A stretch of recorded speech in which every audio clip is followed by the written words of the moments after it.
Chapter 1. Our Picture of the Universe.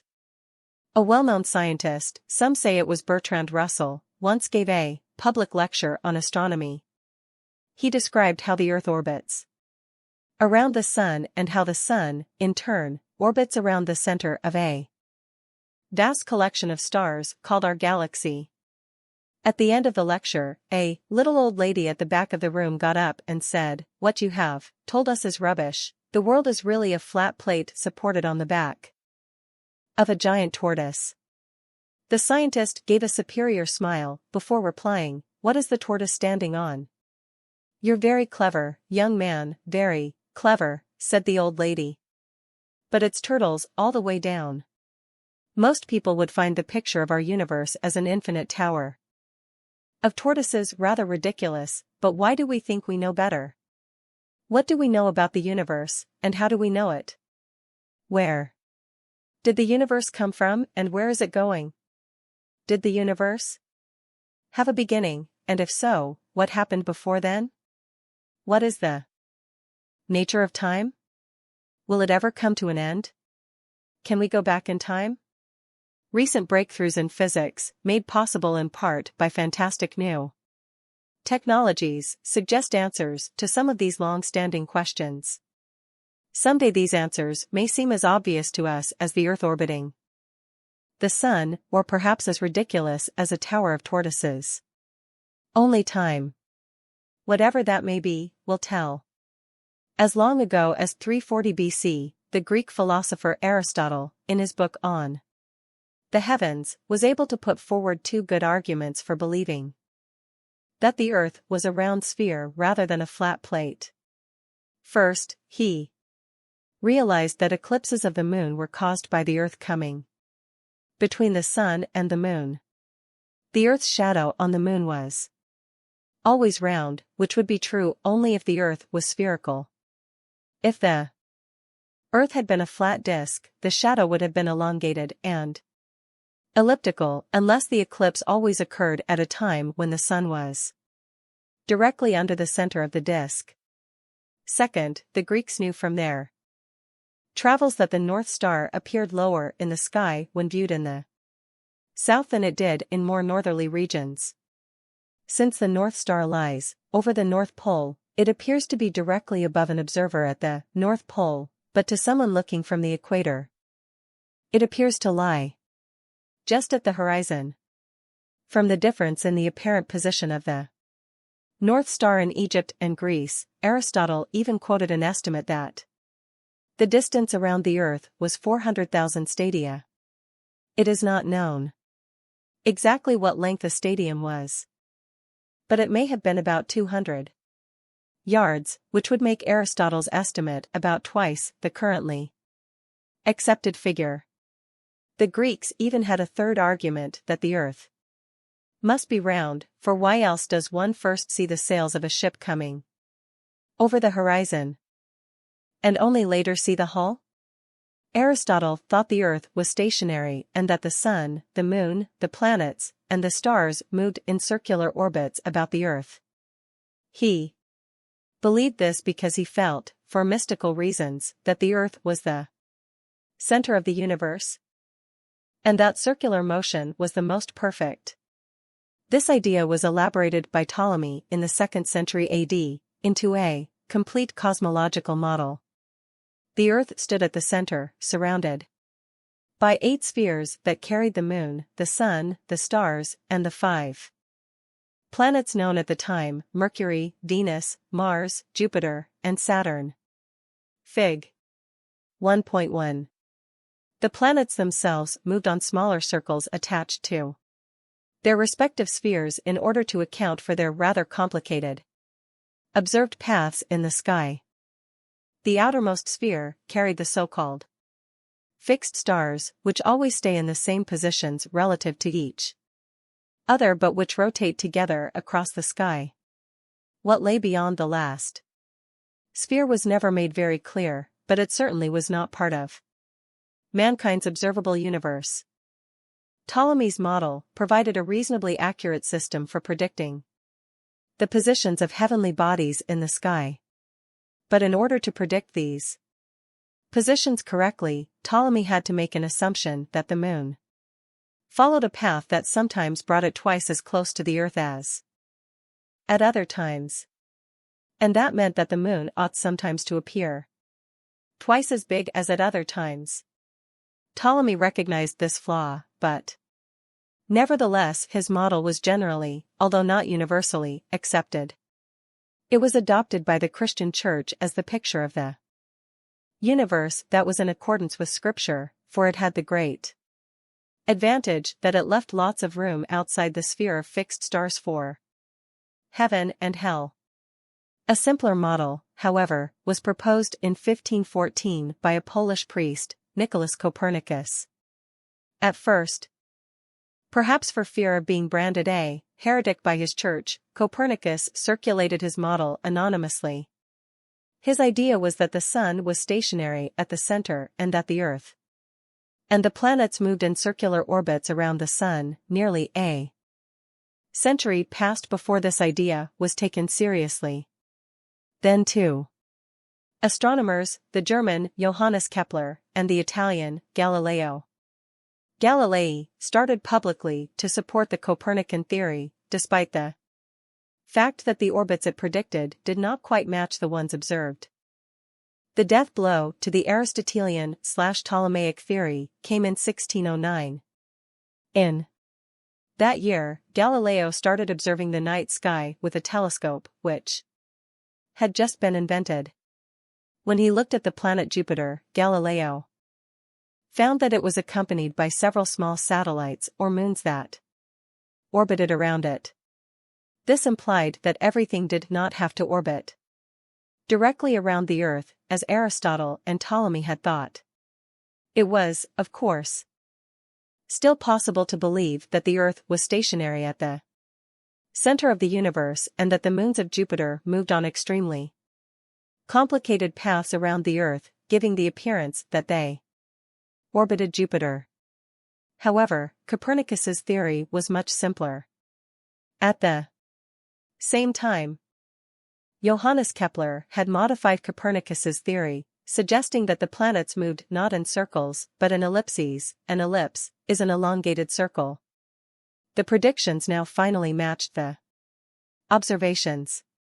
As far as Kepler was concerned, elliptical orbits were merely an ad hoc hypothesis, and a rather repugnant one at that, because ellipses were clearly less perfect than circles. Having discovered almost by accident that elliptical orbits fit the observations well, he could not reconcile them with his idea that the planets were made to orbit the sun by magnetic forces. An explanation was provided only much later, in 1687, when Sir Isaac Newton published his Philosophiae Naturalis Principia Mathematica, probably the most important single work ever published in the physical sciences. In it, Newton not only put forward a theory of how bodies move in space and time, but he also developed the complicated mathematics needed to analyze those motions. In addition, Newton postulated a law of universal gravitation according to which each body in the universe was attracted toward every other body by a force that was stronger the more massive the bodies and the closer they were to each other. It was this same force that caused objects to fall to the ground. The story that Newton was inspired by an apple hitting his head is almost certainly apocryphal. All Newton himself ever said was that the idea of gravity came to him as he sat in a contemplative mood and was occasioned by the fall of an apple. Newton went on to show that, according to his law, gravity causes the moon to move in an elliptical orbit around the Earth and causes the Earth and the planets to follow elliptical paths around the sun. The Copernican model got rid of Ptolemy's celestial spheres, and with them, the idea that the universe had a natural boundary. Since fixed stars did not appear to change their positions apart from a rotation across the sky caused by the Earth spinning on its axis, it became natural to suppose that the fixed stars were objects like our sun but very much farther away. Newton realized that, according to his theory of gravity, the stars should attract each other. So it seemed they could not remain essentially motionless. Would they not all fall together at some point? In a letter in 1691 to Richard Bentley, another leading thinker of his day, Newton argued that this would indeed happen if there were only a finite number of stars distributed over a finite region of space. But he reasoned that if, on the other hand, there were an infinite number of stars, distributed more or less uniformly over infinite space, this would not happen, because there would not be any central point for them to fall to. This argument is an instance of the pitfalls that you can encounter in talking about infinity. In an infinite universe, every point can be regarded as the center, because every point has an infinite number of stars on each side of it. The correct approach, it was realized only much later, is to consider the finite situation, in which the stars all fallen on each other, and then to ask how things change if one adds more stars roughly uniformly distributed outside this region. According to Newton's law, the extra stars would make no difference at all to the original ones on average, so the stars would fall in just as fast. We can add as many stars as we like, but they will still always collapse in on themselves. We now know it is impossible to have an infinite static model of the universe in which gravity is always attractive. It is an interesting reflection on the general climate of thought before the 20th century that no one had suggested that the universe was expanding or contracting. It was generally accepted that either the universe had existed forever in an unchanging state, or that it had been created at a finite time in the past, more or less as we observe it today. In part, this may have been due to people's tendency to believe in eternal truths, as well as the comfort they found in the thought that even though they may grow old and die, the universe is eternal and unchanging.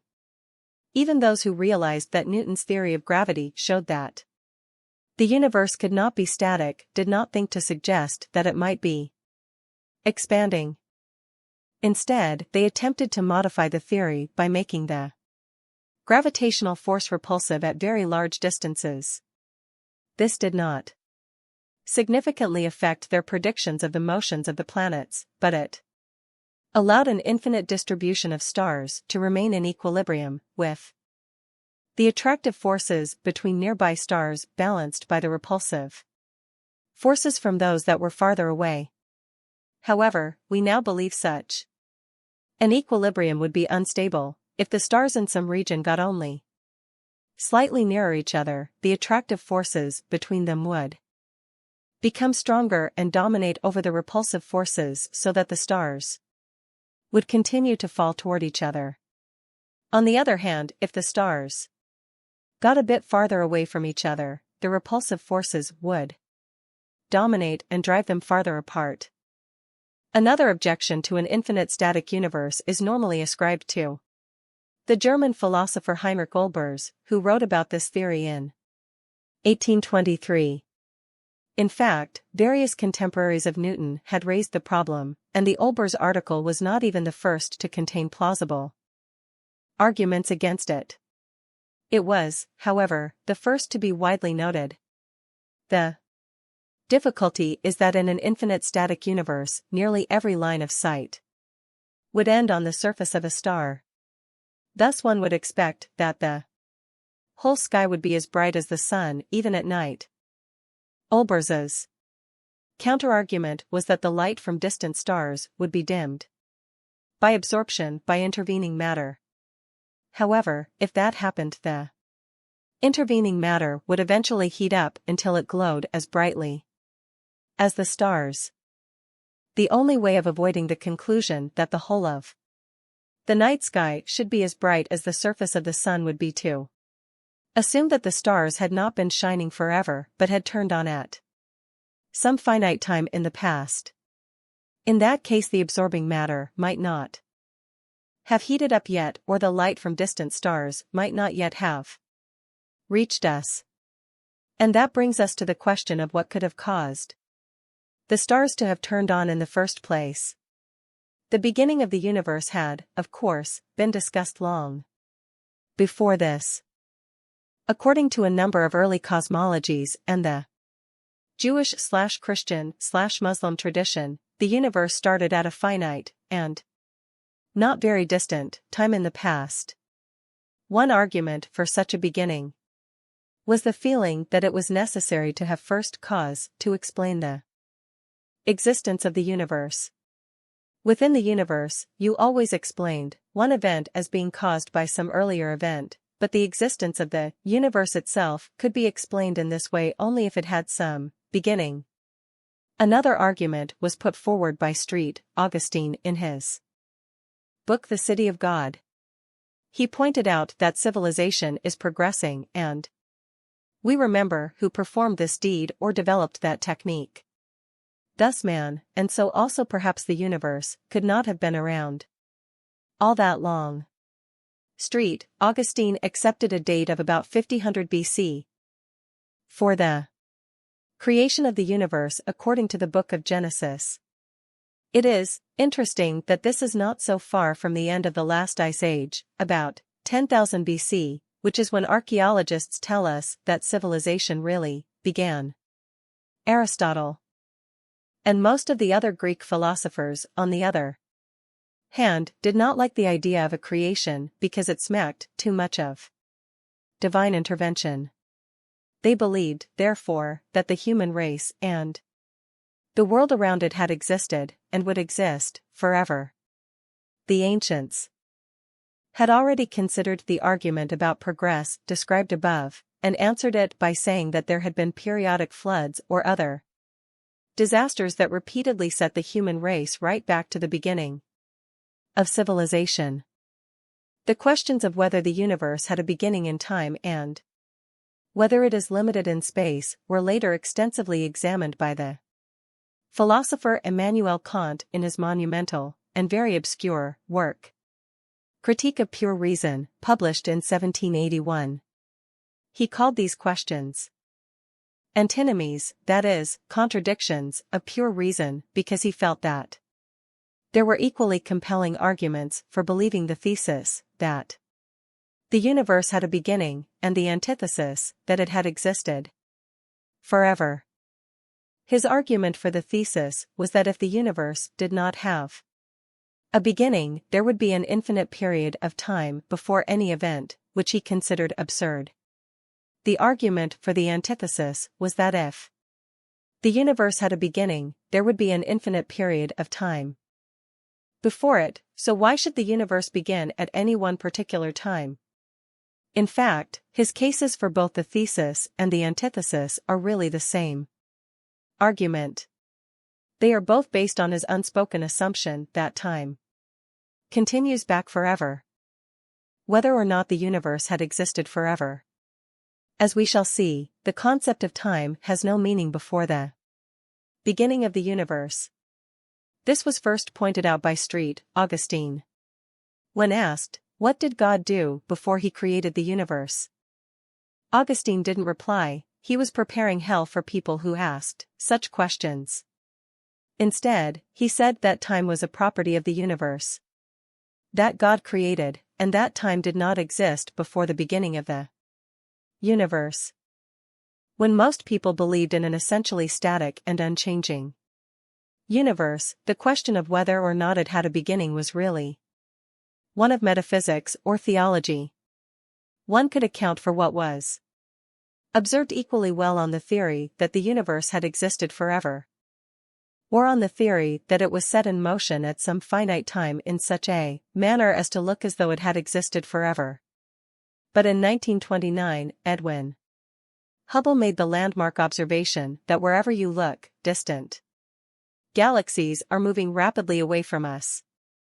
In other words, the universe is expanding. This means that at earlier times objects would have been closer together.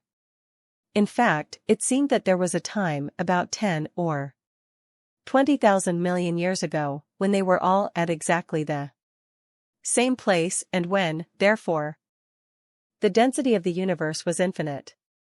This discovery finally brought the question of the beginning of the universe into the realm of science. Hubble's observations suggested that there was a time, called the Big Bang, when the universe was infinitesimally small and infinitely dense. Under such conditions, all the laws of science, and therefore all ability to predict the future, would break down. If there were events earlier than this time, then they could not affect what happens at the present time. Their existence can be ignored because it would have no observational consequences. One may say that time had a beginning at the Big Bang, in the sense that earlier times simply would not be defined. It should be emphasized that this beginning in time is very different from those that had been considered previously. In an unchanging universe, a beginning in time is something that has to be imposed by some being outside the universe. There is no physical necessity for a beginning. One can imagine that God created the universe at literally any time in the past. On the other hand, if the universe is expanding, there may be physical reasons why there had to be a beginning. One could still imagine that God created the universe at the instant of the Big Bang, or even afterwards in just such a way as to make it look as though there had been a Big Bang, but it would be meaningless to suppose that it was created before the Big Bang.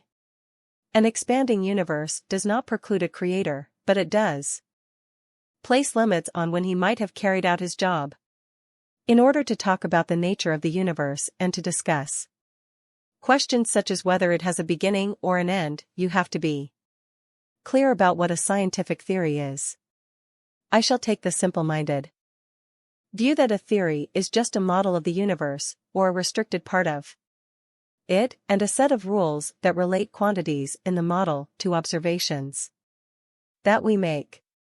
It exists only in our minds and does not have any other reality, whatever that might mean. A theory is a good theory if it satisfies two requirements. It must accurately describe a large class of observations on the basis of a model that contains only a few arbitrary elements, and it must make definite predictions about the results of future observations. For example, Aristotle believed Empedocles' theory that everything was made out of four elements: earth, air, fire, and water. This was simple enough, but did not make any definite predictions. On the other hand, Newton's theory of gravity was based on an even simpler model, in which bodies attracted each other with a force that was proportional to a quantity called their mass and inversely proportional to the square of the distance between them. Yet it predicts the motions of the sun, the moon, and the planets to a high degree of accuracy. Any physical theory is always provisional, in the sense that it is only a hypothesis. You can never prove it. No matter how many times the results of experiments agree with some theory, you can never be sure that the next time the result will not contradict the theory. On the other hand, you can disprove a theory by finding even a single observation that disagrees with the predictions of the theory. As philosopher of science Karl Popper has emphasized, a good theory is characterized by the fact that it makes a number of predictions that could in principle be disproved or falsified by observation. Each time new experiments are observed to agree with the predictions, the theory survives, and our confidence in it is increased. But if ever a new observation is found to disagree, we have to abandon or modify the theory. At least that is what is supposed to happen, but you can always question the competence of the person who carried out the observation. In practice, what often happens is that a new theory is devised that is really an extension of the previous theory. For example, very accurate observations of the planet Mercury revealed a small difference between its motion and the predictions of Newton's theory of gravity. Einstein's general theory of relativity predicted a slightly different motion from Newton's theory. The fact that Einstein's predictions matched what was seen, while Newton's did not, was one of the crucial confirmations of the new theory. However, we still use Newton's theory for all practical purposes because the difference between its predictions and those of general relativity is very small in the situations that we normally deal with. Newton's theory also has the great advantage that it is much simpler to work with than Einstein's. The eventual goal of science is to provide a single theory that describes the whole universe. However, the approach most scientists actually follow is to separate the problem into two parts. First, there are the laws that tell us how the universe changes with time. If we know what the universe is like at any one time, these physical laws tell us how it will look at any later time. Second, there is the question of the initial state of the universe. Some people feel that science should be concerned with only the first part. They regard the question of the initial situation as a matter for metaphysics or religion. They would say that God, being omnipotent, could have started the universe off any way he wanted. That may be so, but in that case, he also could have made it develop in a completely arbitrary way. Yet it appears that he chose to make it evolve in a very regular way according to certain laws. It therefore seems equally reasonable to suppose that there are also laws governing the initial state. It turns out to be very difficult to devise a theory to describe the universe all in one go.